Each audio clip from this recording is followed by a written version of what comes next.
The sky above Brooklyn unheavywistic, grey clouds. A damp wind swept through the narrow streets, snaking its way between graffiti-tagged brick buildings and run-down storefronts. It was the kind of day that made everything feel heavier, the steps, the sighs, the silence. For Benjamin Cole, billionaire real estate mogul, this was exactly the kind of day he dreaded most. The cold. The wet. The memory. He stood under the narrow awning of a modest community shelter on Fulton Street, dressed in a plain gray raincoat that made him almost indistinguishable from the volunteers around him. Only his sharp blue eyes and the subtle way people deferred to him betrayed his presence as someone important. Next to him stood Angela, his longtime assistant and the only person who knew the truth. Benjamin wasn't here to pose for cameras or boost PR. He was here because he needed to be. Because today marked 7 years since the fire. 7 years since Skyview Residences went up in flames. 7 years since Amanda, his wife, died trying to escape. 7 years since their son Liam vanished, never found, presumed dead. Benjamin hadn't spoken Liam's name aloud in nearly 5 years. The pain had become something he folded neatly inside himself, like an old letter he could not burn but dared not reread. Therapy hadn't helped. Moving on hadn't worked. So he gave in to a different kind of grief. Immersion. He poured himself into charity, into work, into silence. He helped fund housing for the homeless and provided food for struggling families, but always in disguise. Always in the background. Today, he was handing out pre-packed meals and ponchos to anyone who needed one. The line was long. The rein fait larder. Then, it happened. From the corner of his eye, he saw a small figure wrestling with a rusty shopping cart piled high with cans, bottles, and flattened cardboard boxes. The cart wobbled on one broken wheel, groaning against the uneven pavement. The boy pushing it couldn't have been more than 11 or 12.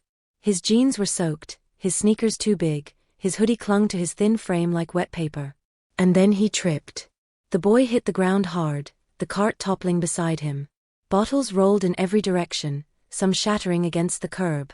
A gust of wind tore off the tarp he'd used to cover his findings, exposing his skeletal form. His shirt was torn at the shoulder, and that's when Benjamin saw it. The scar. A burn mark, faint, but unmistakable, rose across the boy's left shoulder blade, curling into a flame-like shape. For un moment, Benjamin could not breathe. That scar, he had seen it before. Not once. Not twice. But 100 times in his dreams. 1,000 times in his guilt.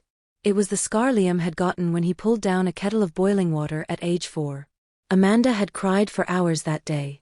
Benjamin had taken photos of the healing process to monitor infection. He remembered the shape like it was part of him. It was a scar he would never forget. His knees buckled. Angela caught him just in time. Ben? Are you okay? You're pale. He shook his head, barely hearing her. His gaze locked onto the boy, who was now scrambling to gather his spilled cans, mud smeared across his cheeks. Benjamin stepped forward. Slowly, cautiously. The boy noticed him, eyes wide like a cornered animal. He backed up, clutching a bag to his chest. "Hey," Benjamin said softly, holding out his hands. You all right? Let me help you. "I don't need your help," the boy snapped, but his voice cracked with cold and exhaustion. Benjamin crouched down, picking up a crushed soda can and placing it gently in the cart. I'm not here to hurt you. "I just want to help." The boy hesitated, shivering.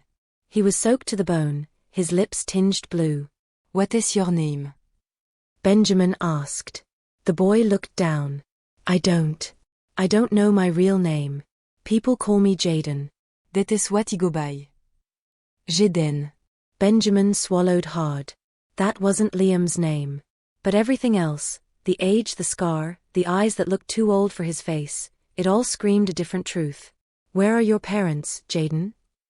"I don't have any," the boy mumbled. Not anymore. Benjamin felt something in his chest twist. He looked to Angela, who gave a subtle nod. "Jaden," Benjamin said, "would you come with me? Just to get warm.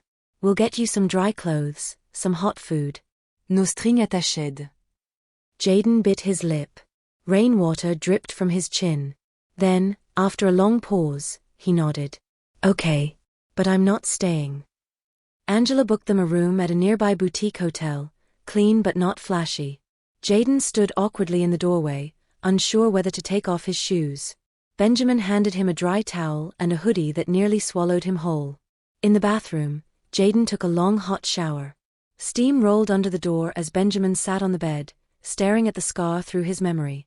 Was it really him? Was it possible? Or was grief making him see what he wanted to see? When Jaden emerged, wrapped in hotel clothes and a towel over his head, Benjamin smiled gently. How are you feeling? Better, Jaden muttered, avoiding eye contact. Benjamin reached into his bag and pulled out a small medical kit. I'd like to put some ointment on your shoulder. That scar, it might get irritated in this weather. Jaden flinched but nodded. As Benjamin gently applied the cream, he traced the edge of the scar with his eyes. The exact same shape. He wanted to ask more. He wanted to say Liam's name. But he held back. Instead he said, Jaden, have you ever been in a fire? Jaden's eyes clouded over. I think so, he whispered. There was smoke. Screaming. I remember it. Then nothing. Just darkness. And pain. Benjamin's heart pounded. He looked at Angela and gave the smallest of nods. She understood. Tomorrow, they would do the test. Tomorrow, they would find out the truth. But tonight, Benjamin sat across from Jaden at a small hotel table, watching the boy devour a grilled cheese sandwich and sip hot cocoa like it was the first warm meal he'd had in years. He couldn't be sure yet. But something in him dared to hope. Maybe, just maybe, his son was still alive. Morning arrived with a pale light leaking through the window blinds of the hotel room. Benjamin had barely slept. He had spent the night watching Jaden sleep, his chest slowly rising and falling beneath the hotel comforter. Every so often, the boy would stir, mutter incomprehensible phrases, or clutch the edge of the blanket tighter around his thin frame. Trauma had shaped him. That much was certain. Angela entered quietly, holding 2 paper cups of coffee. We have a 10 a.m. appointment at Helix Labs, she said, placing one on the nightstand beside Benjamin.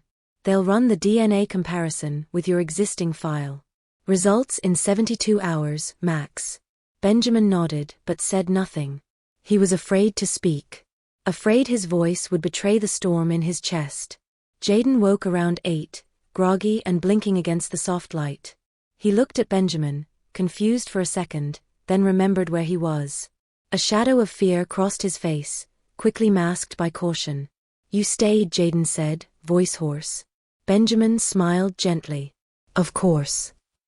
Jaden glanced at the food tray Angela had brought in, scrambled eggs, toast, fruit slices, and hesitated. You can eat, Benjamin said. You don't have to do anything in return. Jaden picked up the fork and began eating in silence, his eyes flicking occasionally toward Benjamin. It was clear he wasn't used to this kind of care. The way he ate, fast but careful, like someone might take the food away any second, told a story of hunger and fear too long endured. When breakfast was over, Benjamin said softly, Jaden, would you mind if we stopped by a clinic this morning? Just for a quick health check. You've had a rough time out there. Jaden shrugged. I guess. I mean, if I have to. No pressure. Just want to make sure you're okay. Of course, it wasn't just a health check. Angela had already called ahead. The clinic was affiliated with Helix Labs. They would take blood samples for both Benjamin and Jaden, under the pretense of a wellness screening. The DNA test would be processed discreetly. By 10:15, they were in a sleek white examination room that smelled of alcohol wipes and lemon disinfectant. Jaden gritted his teeth as the nurse prepared the syringe. I hate needles, he muttered, his fingers clutching the armrest. Benjamin sat beside him. You're braver than you think, he said. You've survived more than most adults I know. Jaden didn't respond, but his grip loosened slightly. The nurse finished and stepped out with the samples. Angela went to handle the paperwork, leaving Benjamin and Jaden alone again. There was a silence that stretched between them, comfortable but laden. Jaden, Benjamin began, you said yesterday you don't remember much about your past. Jaden nodded, staring at the floor. Do you ever remember a woman's face? Maybe her voice. Jaden frowned. Sometimes, in dreams. I think she was kind. She had long dark hair. And there was this smell, lavender maybe. But it fades when I try to hold on to it. Benjamin swallowed. Amanda had always used lavender oil on her pillow. It was a small detail, but it gripped his heart with iron fingers. I also remember heat, Jaden added. And glass breaking. Screaming. I think I was in a fire. Benjamin's voice cracked. Do you remember anything after that? Jaden's brow furrowed. He woke up in a strange place. A woman, maybe in her 50s, said she found me near an alley. Took me in for a while, but she was sick. She died when I was 8. Since then, it's been the streets. Benjamin exhaled slowly. His worst fears had taken root, but they came with a sprout of hope. Liam had not died. He had simply been lost. That night, back at the hotel, they ordered pizza and watched a movie on the small TV. Jaden laughed once, a sharp, unexpected sound, and Benjamin caught himself smiling at the pure surprise of it. The boy hadn't laughed in so long, it seemed foreign to him. Angela returned later with documents from the lab confirming that the samples had been processed. Results would be ready in 3 days. In the meantime, Benjamin booked a suite for a week. He didn't want to let Jaden out of his sight. 2 days passed. During that time, they visited a museum, a bookstore, and even a quiet public park where Jaden tried to climb a rusted jungle gym. Each experience was a crack in the shell around the boy. He spoke more, asked questions, smiled, occasionally, but he never called Benjamin anything other than Mr. Until the third night. They were walking back from dinner when Jaden stopped on the sidewalk and stared into a bakery window. Inside, a father and son were laughing, sharing a cupcake, frosting on both their noses. Jaden didn't speak. Benjamin said gently, "You okay?" Jaden glanced up. Why are you doing all this? What do you mean? I mean, I'm just a kid from the street. Why do you care so much? Benjamin paused, then crouched so they were eye level. Because he lost sommeillance. Someone I loved more than anything. And when he look at you, I see hope. Ici a second chance. Jaden blinked. Did you have a son? Benjamin nodded slowly. His name was Liam. Jaden's eyes didn't widen, but his mouth twitched slightly. That's a nice name. It was yours, Benjamin whispered. The boy stood frozen. I'm not sure yet, Benjamin said quickly. We'll know soon. But I had to tell you.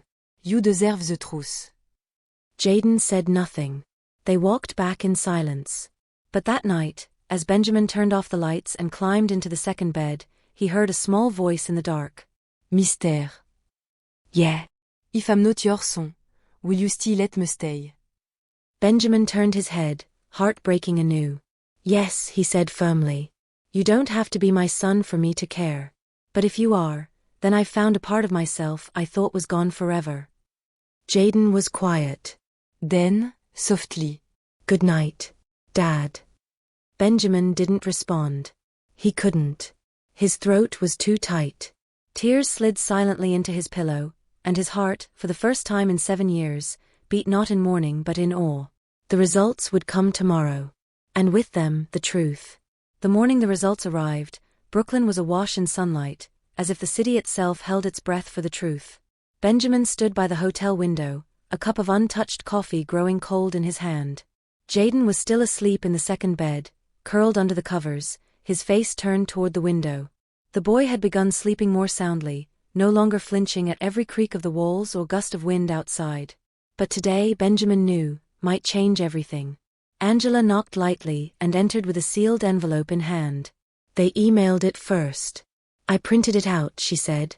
Her voice was calm, but her eyes betrayed a tension coiled just beneath. Benjamin took the envelope. His fingers trembled. Should I wake him? Angela asked, nodding toward Jaden. Benjamin hesitated, then shook his head. Let him sleep a little longer. Whatever this says, he deserves to hear it when he's ready. He moved to the small desk by the window and sat.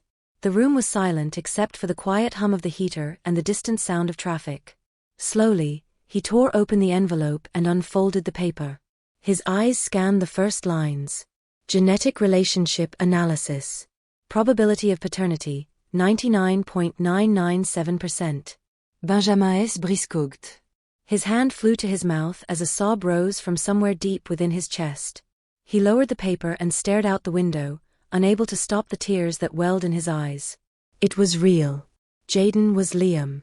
His son had survived. He hadn't dared to believe it. But the facts were there, in black and white. 7 years of guilt, pain, and unanswered questions now had a name, a face, and the smallest glimmer of redemption. Angela moved toward him slowly. Ben? He turned to her, the paper trembling in his hand. It's him. Angela, it's really him. She exhaled, relief and wonder softening her expression. What are you going to tell him? Benjamin wiped his eyes and glanced over at Jaden, who was beginning to stir. The truth. Nothing else makes sense now. Jaden sat up slowly, rubbing his eyes. He blinked at the bright light, then saw the envelope in Benjamin's hand. You got it, he said quietly. Benjamin nodded. Yeah, we did. Jaden didn't speak. His expression was unreadable, guarded. Benjamin crossed the room and sat on the edge of Jaden's bed. He held out the paper. You don't have to read it if you don't want to. But I think you should hear it. Jaden took the paper with shaky fingers, reading the words carefully. When he reached the line that confirmed it, his lips parted slightly. He looked up. So, it's true. It's true, Benjamin whispered. You're my son. Liam Cole. You've been missing for 7 years. We thought you were gone. Jaden's eyes searched his father's face. I don't remember being Liam. That's okay, Benjamin said, voice thick. You've lived a whole life without knowing. But that doesn't change the fact that you're mine. And I love you. Jaden looked down, the weight of the moment pressing on him like a tide. So, what happens now? Do I have to change everything about who I am? Am I not Jaden anymore? Benjamin reached out, gently placing a hand on his son's shoulder. You're whoever you choose to be. Jaden is the name that kept you safe. Liam is the name you were born with. Both are real. Both matter. Jaden's jaw tightened. I don't know how to feel. You don't have to know right now, Benjamin said. This doesn't erase the pain. Or the years you lost. But it means we found each other. And we get to move forward, together. Jaden blinked back tears.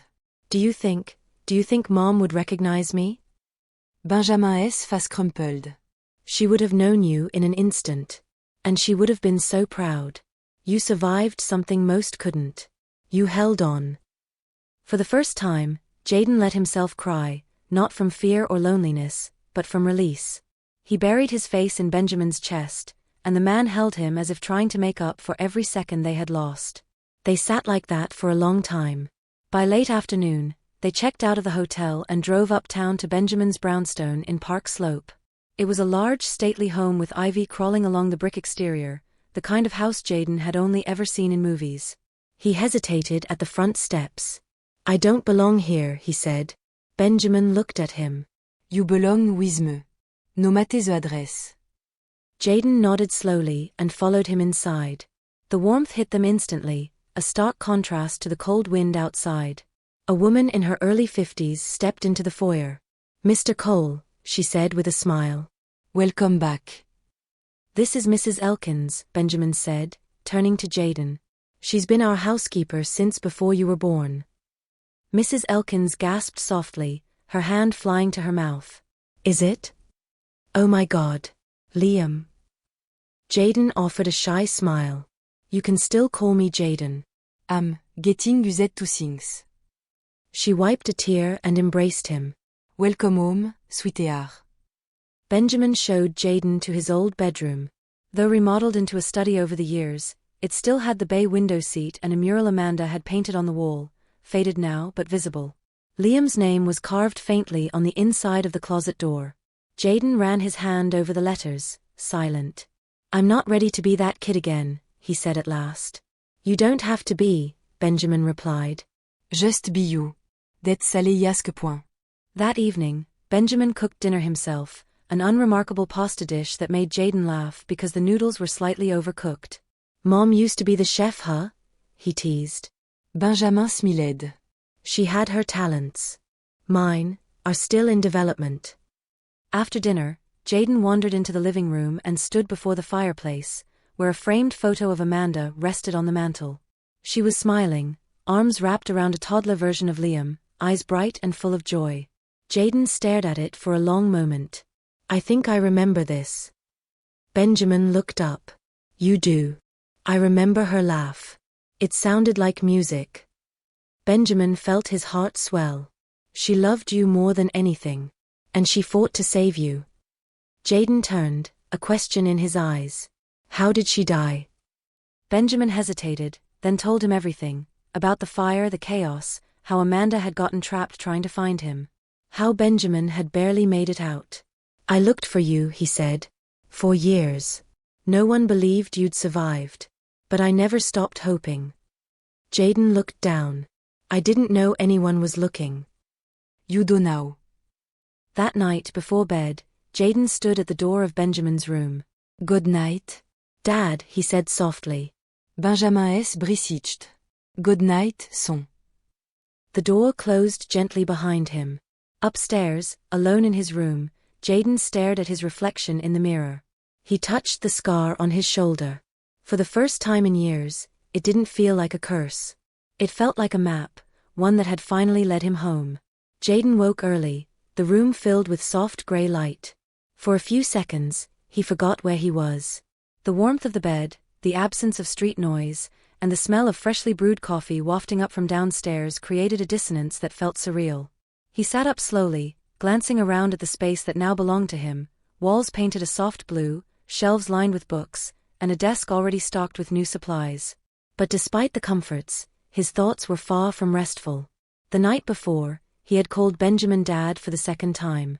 It had felt right, but strange too. A word too big to hold after years of silence, too sacred to use casually. Still, he had meant it. Or at least, he wanted to. Downstairs, Benjamin was already dressed in a pressed shirt and dark slacks, scrolling through documents on his laptop at the dining room table. When he saw Jaden appear in the doorway, barefoot and quiet, he set everything aside immediately.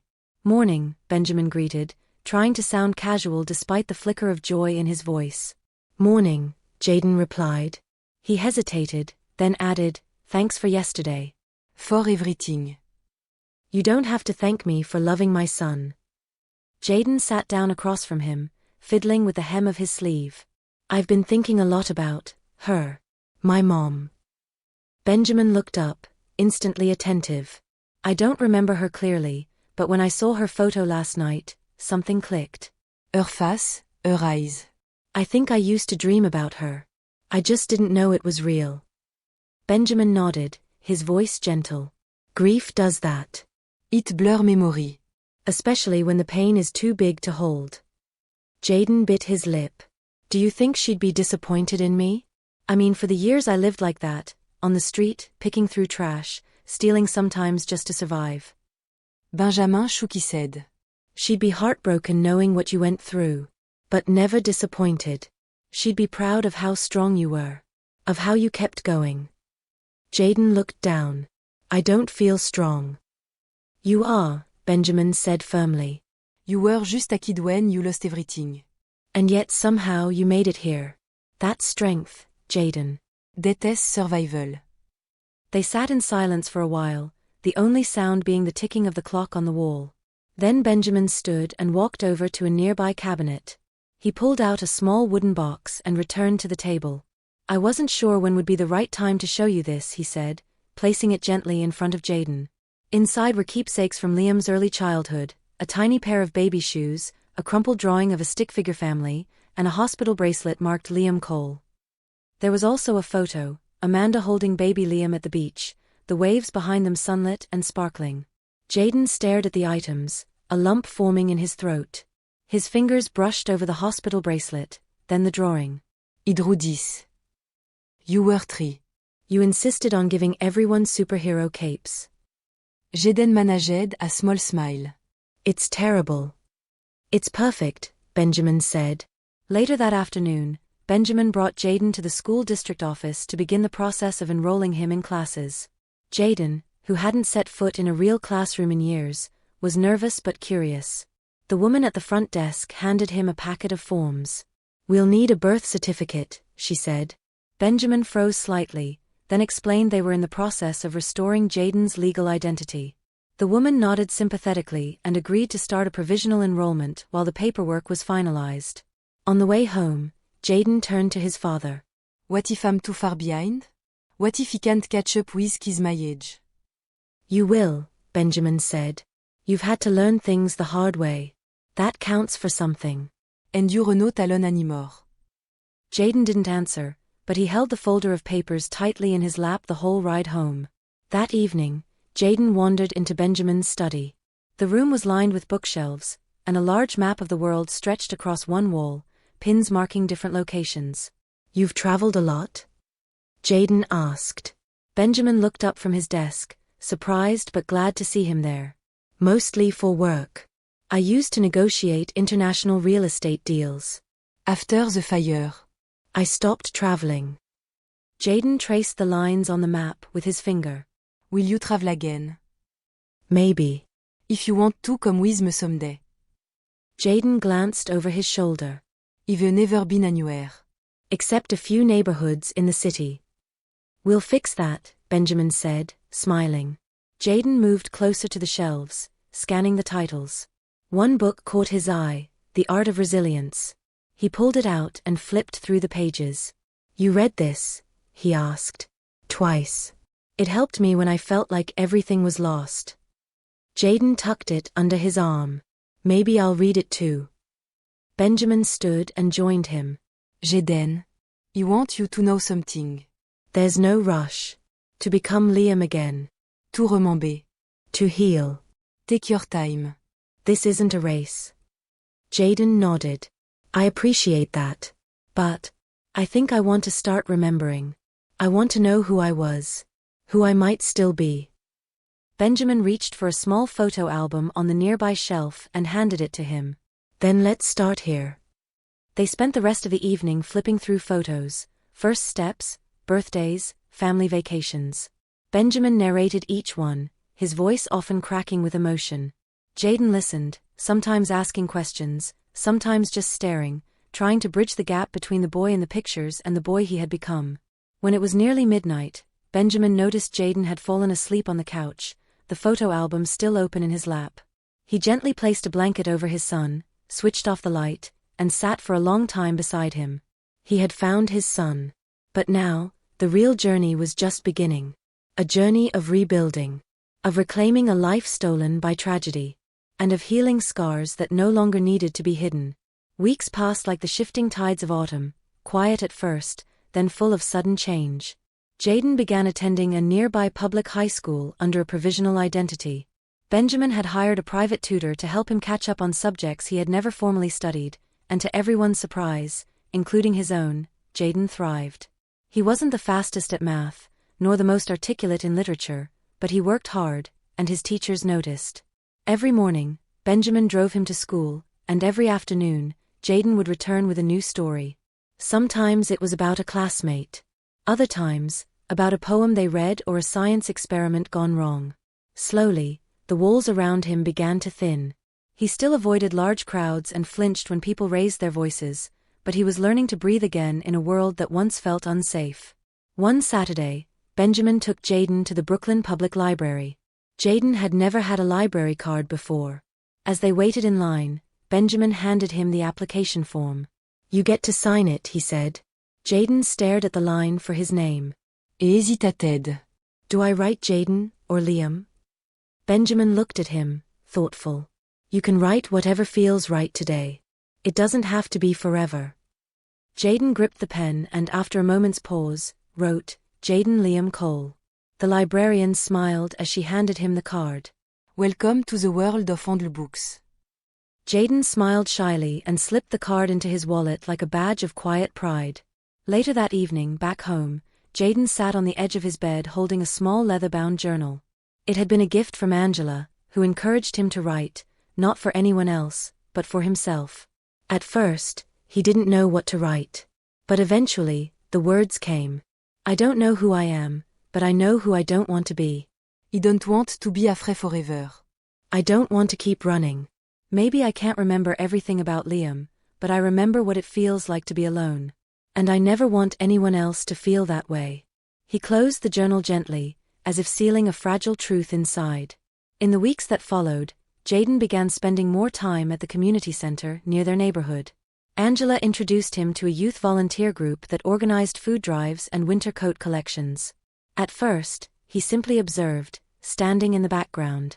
But then one day, a little girl with tangled hair and ripped sneakers clung to his coat during distribution. "Are you the one giving out the sandwiches?"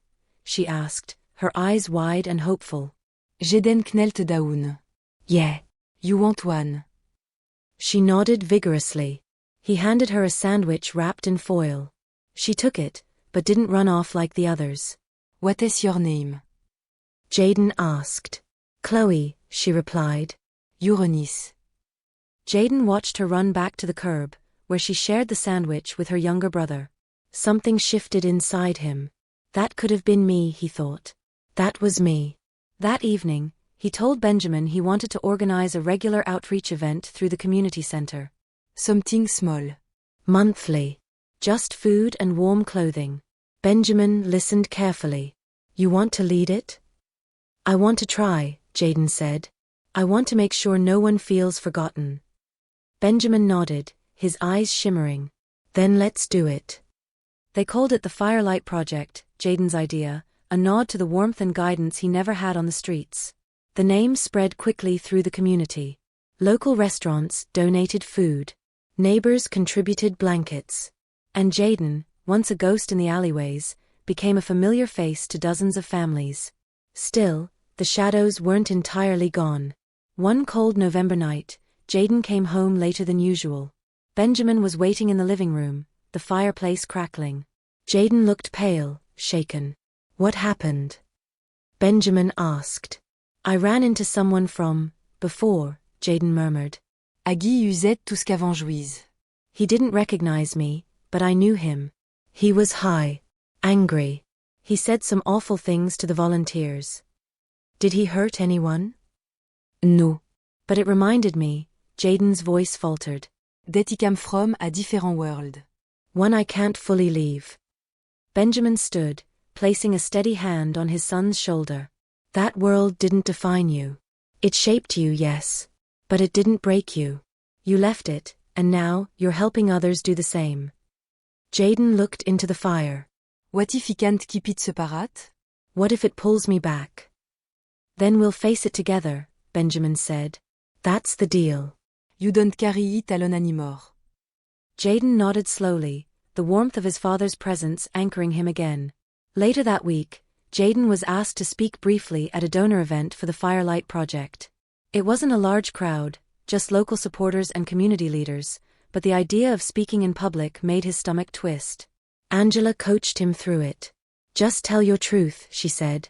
You're not here to impress. You're here to inspire. Jayden stood at the podium, clutching his note cards. He looked out at the crowd, faces expectant but kind. He cleared his throat. I used to live in the shadows, he began. Literally. Under bridges, behind dumpsters, inside abandoned buildings. I didn't think anyone saw me. Or cared. But then someone did. And now, I want to be that someone for others. He paused. The Firelight Project isn't just about giving out coats and food. It's about saying, you matter. We see you. You're no talon.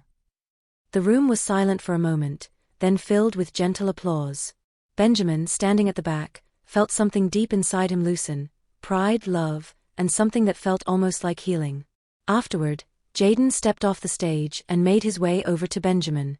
I didn't faint, he said with a crooked smile. You were incredible, Benjamin replied. Your mom would be so proud. Jayden looked up, eyes glistening. Do you think she knows? Wherever she is. I believe she does, Benjamin said softly. And I believe she's smiling. That night, as Jayden lay in bed staring at the ceiling, he whispered to the dark, thanks mom. For watching over me. For not letting me disappear. And from somewhere deep inside, he felt a quiet warmth flicker to life, like a flame sheltered from the wind. Thanksgiving came early that year, bringing with it a chill wind that swept the golden leaves from Brooklyn's trees. For Jaden, it was the first holiday he would spend in a real home, with a real family. Benjamin had invited Angela and a few close friends from the community center, and even cooked part of the meal himself, a fact he proudly announced, despite the turkey being slightly overcooked. Jaden watched from the hallway, quietly taking in the laughter, the warmth, the clinking of glasses. He was surrounded by people who had chosen to care for him, not because they had to, but because they wanted to. It felt both comforting and terrifying. He was starting to believe that maybe, just maybe, he belonged here. After dinner, Benjamin brought out a photo album filled with old family pictures. Everyone gathered in the living room, passing the album from hand to hand. When it reached Jaden, he flipped through slowly. There was a photo of him as a toddler in a pumpkin costume, another of Amanda braiding his hair on a sunny porch. Do you remember this? Benjamin asked, pointing to a picture of the three of them at a county fair. Jaden shook his head. No. But it feels familiar. Like a dreamy forgoyade. Angela leaned in gently. Memory come back in pièces. Sometimes not at all. But what matters is what you build from here. Jaden nodded. He wanted to believe that. Later that night, after everyone had gone, Jaden sat alone in the living room. The house was silent. He stared at the last photo in the album, a picture of Amanda smiling, her arm around him, sunlight in her hair. Something about the way she looked at him made his chest tighten. He whispered to the picture, "I hope I'm doing okay." The days that followed were quiet, peaceful. Jaden returned to school. He continued helping with the Firelight project. But underneath the calm, a tension began to build. It started with a voicemail. One afternoon, Benjamin received a call from a private number. The message was short. A man's voice, distorted and low, saying, "You found your kid. Impressive. But some of us still remember the things you did to climb your way up." Benjamin sat frozen in his office, replaying the message. It was vague, but carried a threat. He hadn't heard a voice like that in years, not since his early days in real estate, when ambition had pushed him into murky waters. Deals made in backrooms. Promise whispered and broken. He deleted the message. But 2 days later, a letter arrived at the office. No return address. Inside was a photograph, an old one, of Benjamin shaking hands with a notorious land developer who had since been indicted for fraud. Attached was a single sentence, "The past always finds a way back." That night, Benjamin couldn't sleep. Jaden noticed the change. His father was distracted, checking his phone constantly, staring too long out the window. "You okay?" Jaden asked one morning as Benjamin burned the toast for the third time that week. "Yeah," Benjamin said too quickly. "Just work stuff. Nothing serious." But Jaden didn't buy it. One evening, he overheard Benjamin on the phone in his office. The door was cracked just enough to catch the edge of the conversation. "I don't owe you anything," Benjamin said. "That part of my life is over. If you come near my son, I swear." The rest was muffled. Jaden's heart pounded. He backed away, confused and uneasy. The next day, Benjamin came home to find Jaden waiting on the couch, arms crossed, eyes sharp. "Who were you talking to last night?" Benjamin hesitated. "Jaden, I didn't want to worry you." "Too late." Benjamin sighed, sitting down beside him. "A man I used to do business with has been trying to stir things up. He's angry. Levrage. He's threatening to expose some of my past dealings, things I'm not proud of." Jaden didn't respond immediately. "Did you do something wrong?" he asked at last. Benjamin looked down. "I did things I regret.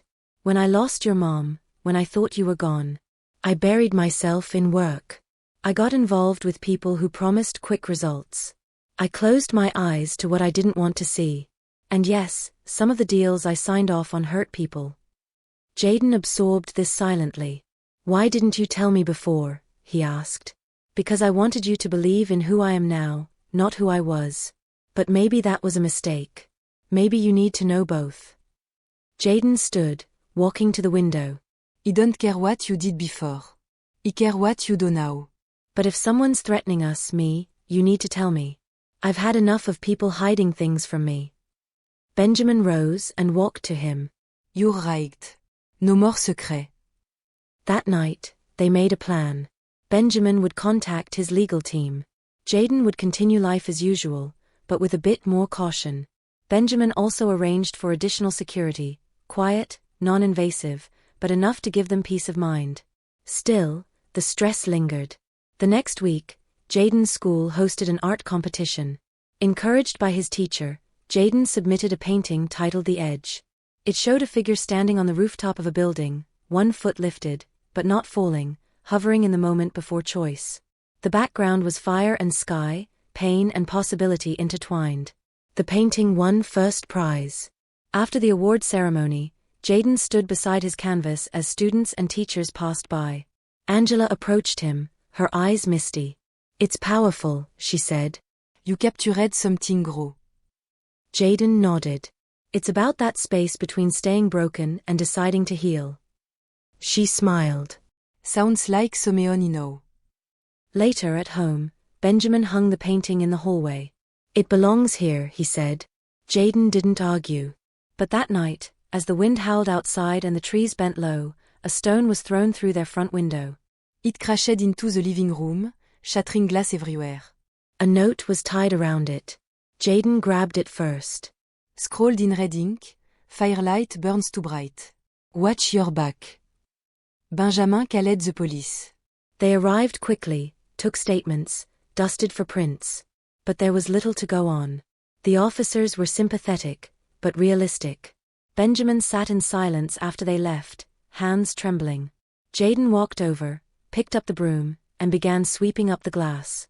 "We're not going to stop," he said, quietly but firmly. "Let them try." Benjamin looked up at his son, the boy who once lived in silence and shadows, and saw a flame burning there, steady and defiant. "You're right," he said. "We won't." And somewhere beyond the fear, a new resolve took root. Because the past might cast long shadows, but the future, if chosen, could still burn bright. The attack on their home left Benjamin more shaken than he was willing to admit. Though the window was repaired and security heightened, a thin layer of fear settled over their once peaceful home. Jaden, however, responded differently. Rather than retreat, he became more focused, more involved. He spent his afternoons at the Firelight Project and began mentoring some of the younger children who reminded him of himself. Angela noticed the change. "He's standing taller," she told Benjamin one afternoon over coffee at the center. "But something in him is hardening too." Benjamin nodded. "He's trying to protect everyone. Even me." "And who's protecting him?" Benjamin didn't answer. He knew the question would linger. Meanwhile, Jaden received an invitation that felt like sunlight breaking through clouds. A National Art Foundation had taken notice of his painting The Edge, which had quietly gone viral online after the local competition. They wanted him to apply for a scholarship to attend a summer arts residency program in San Francisco. It would be his first chance to leave New York since returning to his father's life. When he told Benjamin, he expected hesitation. But his father surprised him. "You should go," Benjamin said immediately. You need it. Jaden looked up, unsure. "But what if something happens while I'm gone?" Benjamin leaned forward. "Let me be the parent." "You go be the artist." Jaden applied. Weeks later, he was accepted. His departure date was set for early June. As the day approached, he became increasingly conflicted. There was excitement, yes, but also guilt. He'd started something here. The Firelight Project was growing. New volunteers were joining.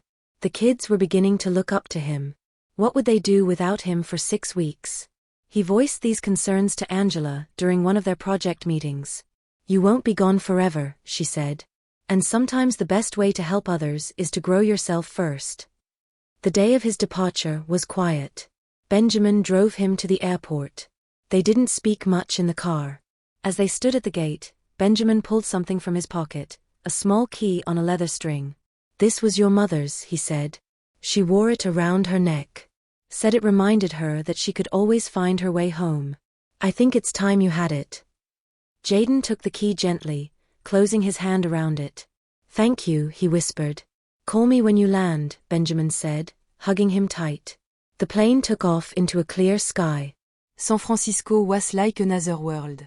The residency was hosted in an old Victorian building near the coast, filled with young artists from across the country. Jaden shared a room with a quiet boy from Chicago who painted abstract landscapes and listened to jazz while he worked. Each day was structured around workshops, free studio time, and group critiques. Jaden found himself inspired by the diversity of voices and perspectives. He painted late into the night, often returning to themes of fire, shadow, and resilience. But even in the California sunshine, the past followed him. On the third week, Jaden received an email. It was anonymous. The subject line read, "Still watching." The body of the message contained only one sentence: "San Francisco's a long way from Daddy." Jaden froze. The message had no traceable address. He deleted it, then reported it to the residency director, who alerted the local authorities. They couldn't determine the source. There were no follow-ups, but Jaden began locking his door at night. He called Benjamin and told him everything. "I'm coming there," Benjamin said immediately. "No," Jaden replied. "I'm okay. I don't want you to drop everything again."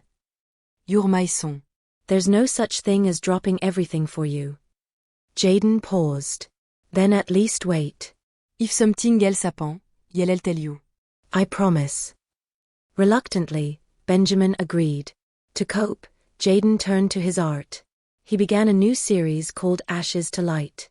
The first piece depicted a boy with a burning heart standing alone in a city of ash. The second showed hands reaching for each other through flames. The third was a portrait of a man looking in a mirror, seeing both a younger version of himself and his father staring back. His instructors were stunned. His peers, moved. "This is more than painting," one of the mentors said. "This is healing." Jaden didn't reply. He just kept painting. Back in New York, Benjamin was dealing with his own shadows. Another letter had arrived, this one slipped under the door of his office. It contained a flash drive and a typed message, "Play me. Or I'll find someone else who will." Against his better judgment, Benjamin plugged it into a secure laptop. A video began to play.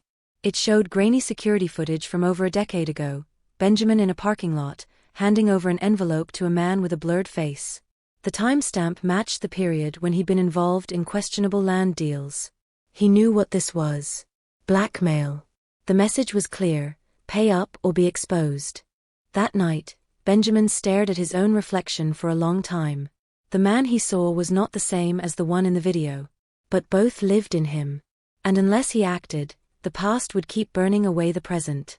He made a decision. He called his lawyer. Then he called a journalist he trusted. "I want to tell my story," he said. "All of it." The following week, the New York Times published a long-form feature titled From Deals to Redemption, A Real Estate Mogul's Confession.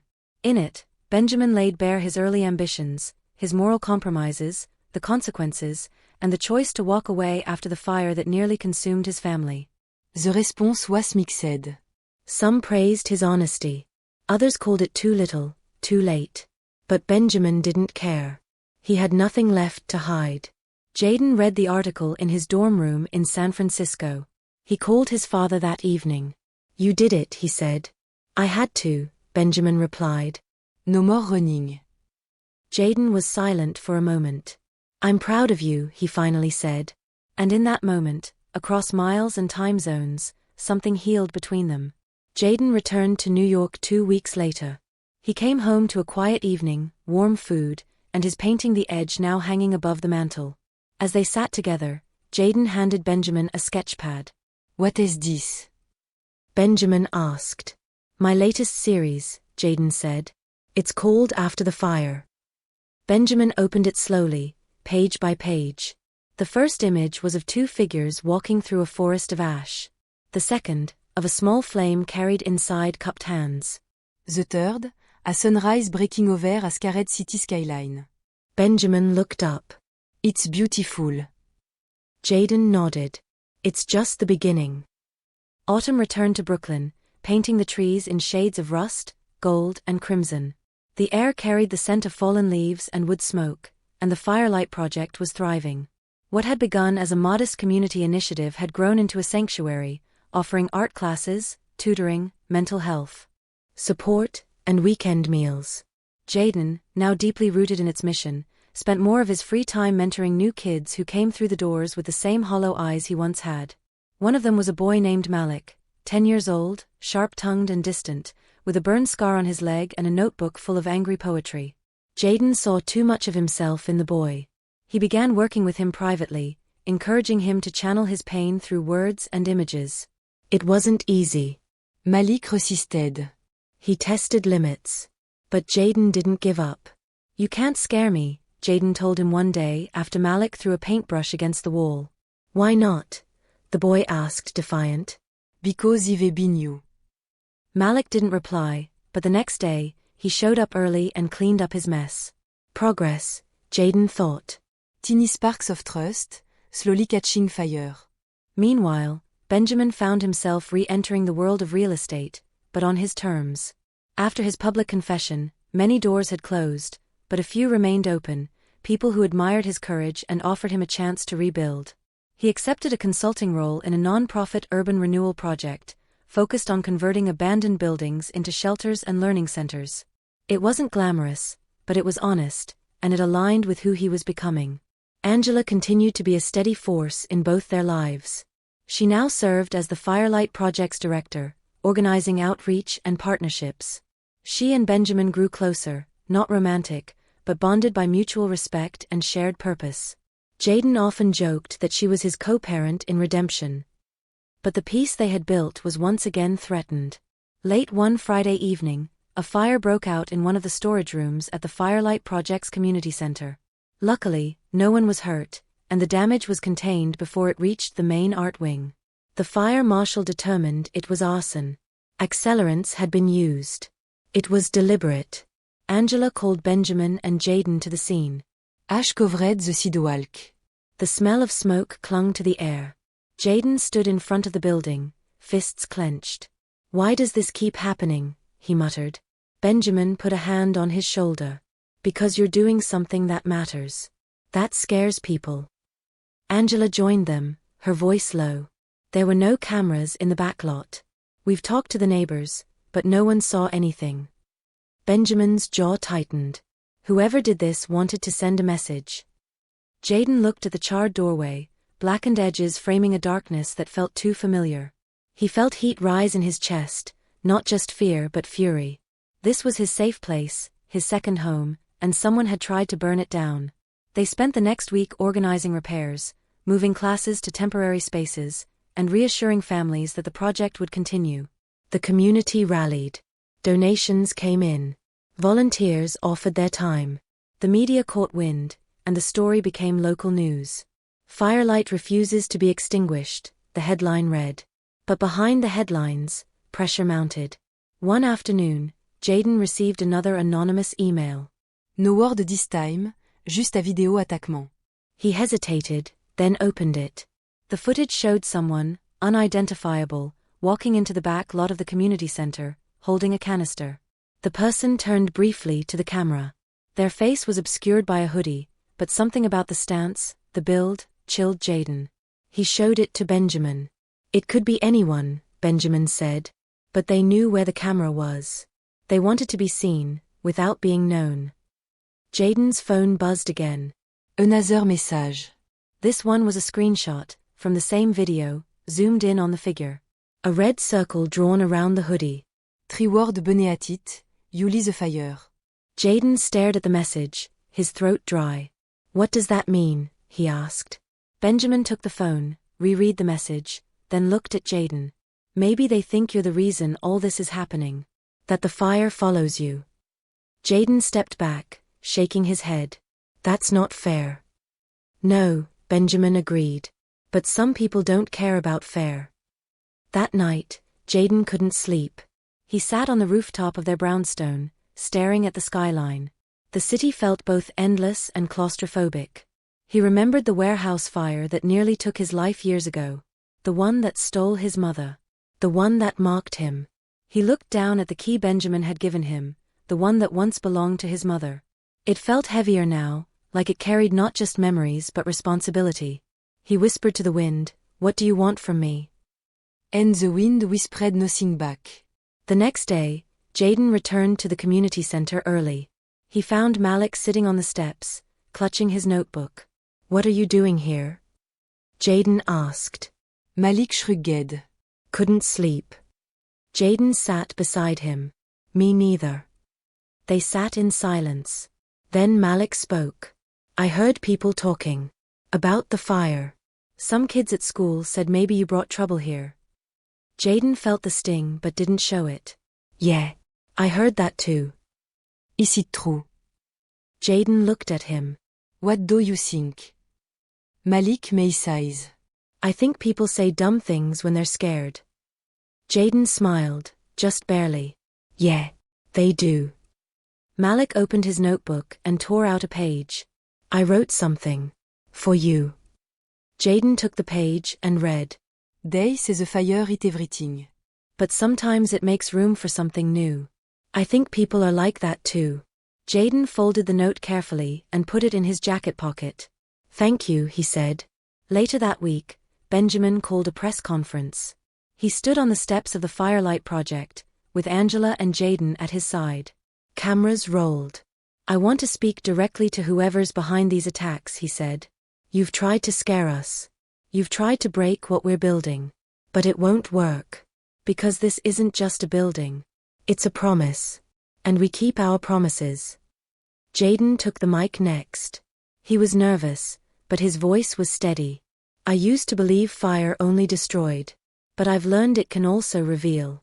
What is strong? What is worth saving? What is worth fighting for? We're not going anywhere."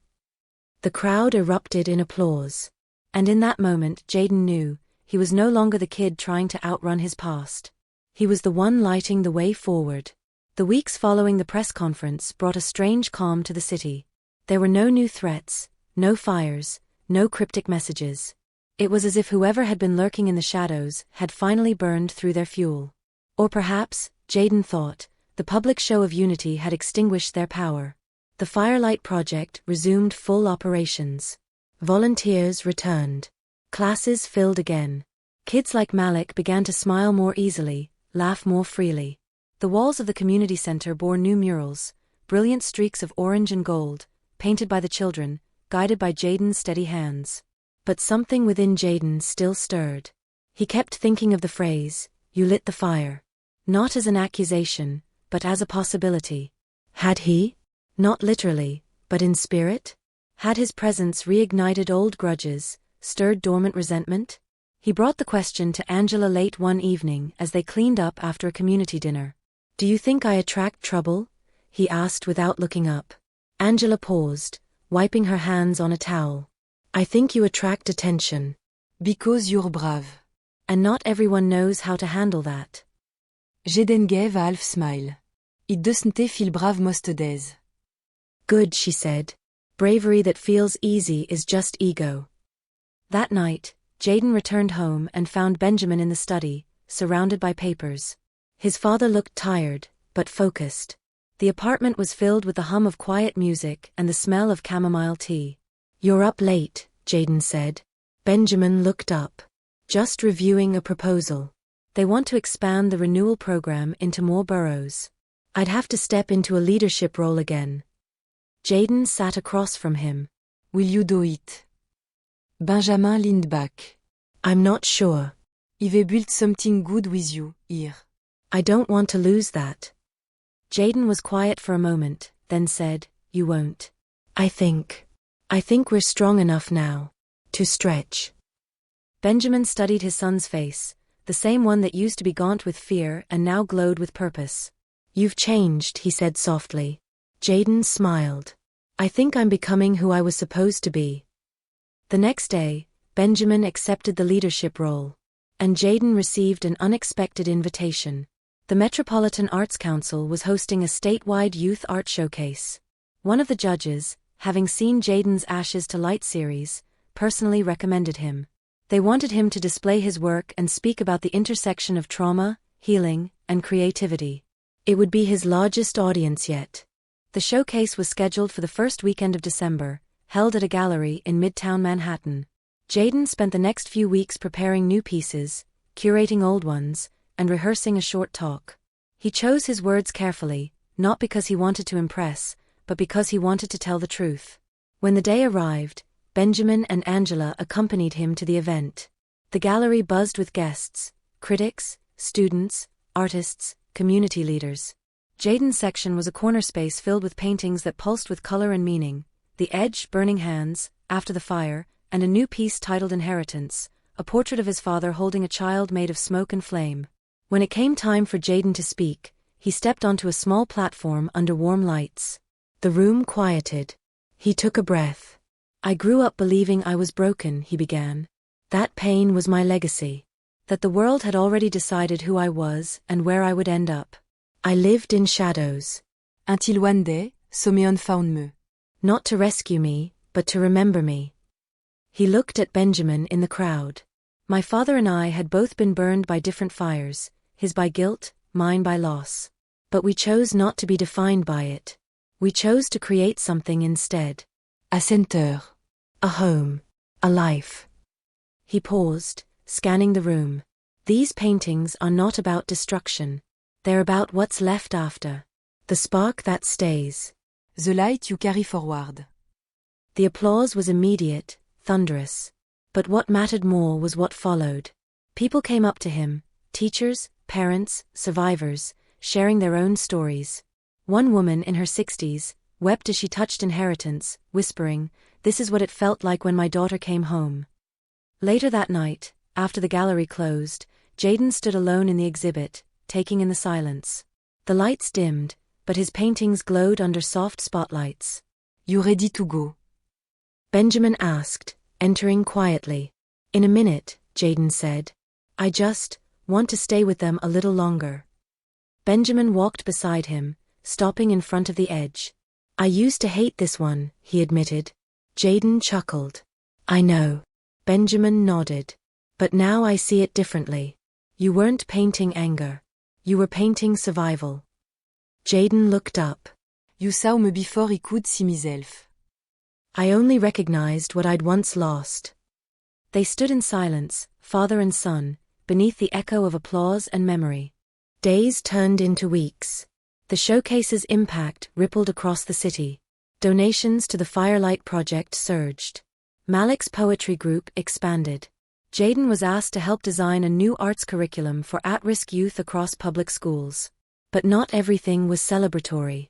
Just days before Christmas, Benjamin received a call. A man from his past, once a silent partner in his old real estate empire, was under investigation for fraud. And now, authorities were reviewing every deal Benjamin had ever touched. Though Benjamin had confessed years ago and cleared his name in the public eye, the legal world moved differently. He could face a subpoena. Worse, he could be dragged into something he had already walked away from. He gathered Angela and Jaden that night to tell them. "I'm not worried about guilt," Benjamin said. "But I am worried about distraction. I've worked so hard to rebuild. I don't want this to tear it all down." Jaden spoke up.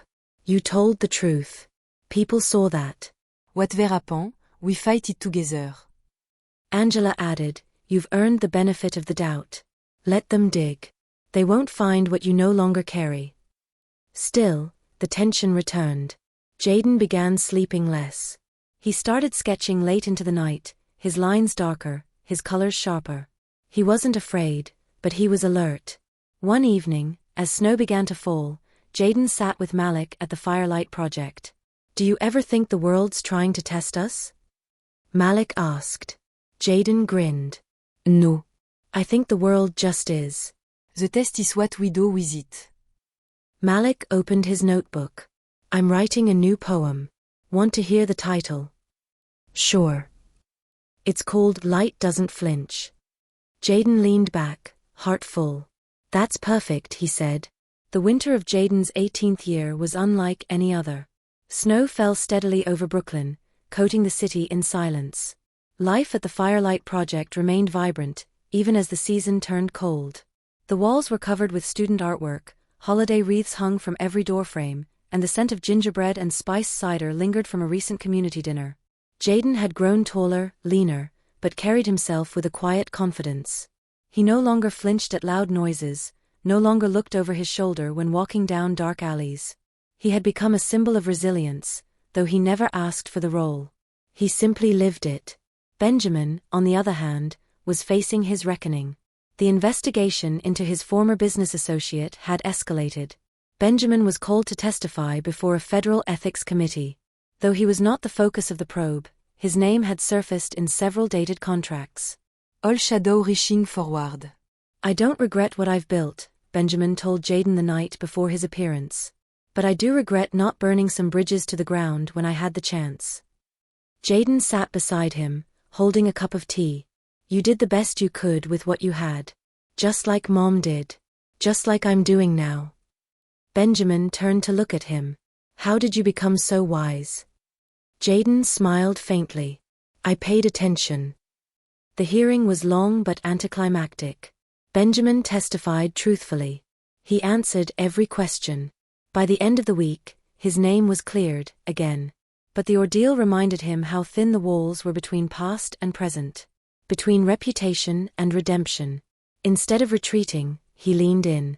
He and Jaden decided to open a second location of the Firelight Project, this time in the Bronx. They would partner with local schools and artists, bringing creative therapy to another borough where kids were falling through the cracks.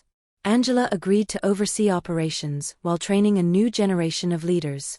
In the spring, Jaden graduated from high school at the top of his class. He wore a navy cap and gown, standing tall as his name was called.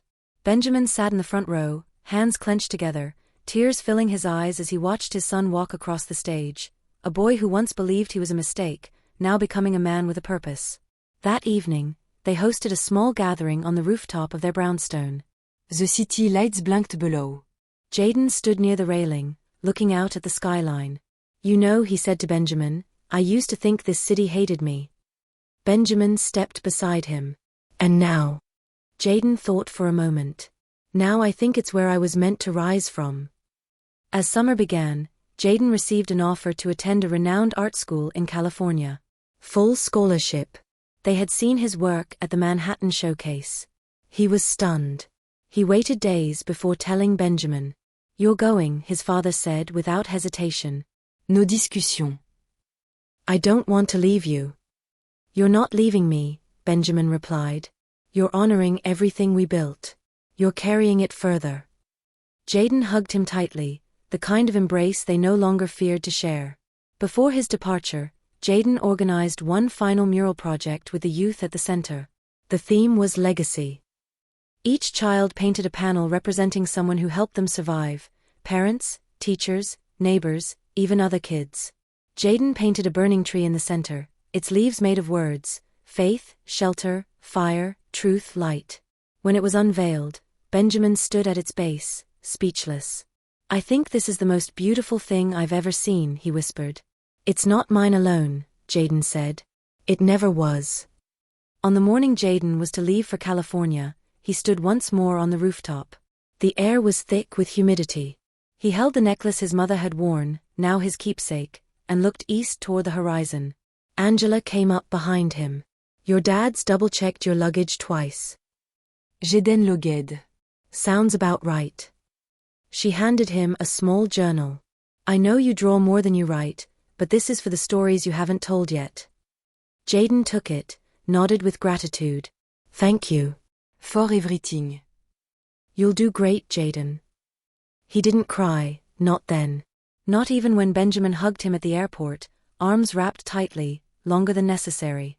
Only when the plane lifted into the sky, when the city became a patchwork of light below, did Jaden let a tear fall. Not of sorrow but of reverence, for everything he had survived, and everything yet to come. Years passed. Jaden became a respected artist, known for combining storytelling and visual metaphor. His work traveled internationally, always centered around fire, memory, and renewal. He never forgot the streets he came from. He never stopped calling Benjamin every Sunday, never stopped sending back sketches for the kids at Firelight. Benjamin, for his part, continued to grow the organization. He spoke at schools, mentored young fathers, and helped pass legislation supporting restorative housing projects. He never remarried. Some wounds, he said, are meant to be honored, not erased. One summer evening, Jaden returned to New York for a gallery opening.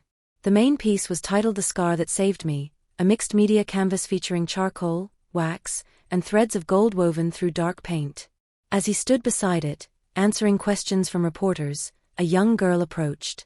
She looked about 11, with a bandage over one hand and eyes full of questions. "Did you really used to live in a shelter?" she asked. "Yes," Jaden replied. "Were you scared?" All the time. "But you're not scared now?" He smiled. I'm not scared of being scared anymore. "That's the difference." She nodded, thoughtful. After the crowd thinned, Benjamin approached. His hair was grayer now, his back not quite as straight. But his presence remained grounded. "You never stop amazing me," he said. "I had a good teacher."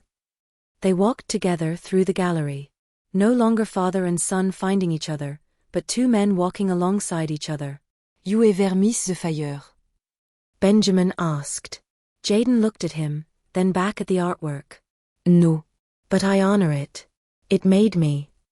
Benjamin placed a hand on his shoulder. And you made something the fire couldn't destroy. They stood in silence, wrapped in light. And somewhere in that moment, between memory and promise, the spark that had once been a curse was now a torch passed from hand to hand, glowing not with destruction, but with grace.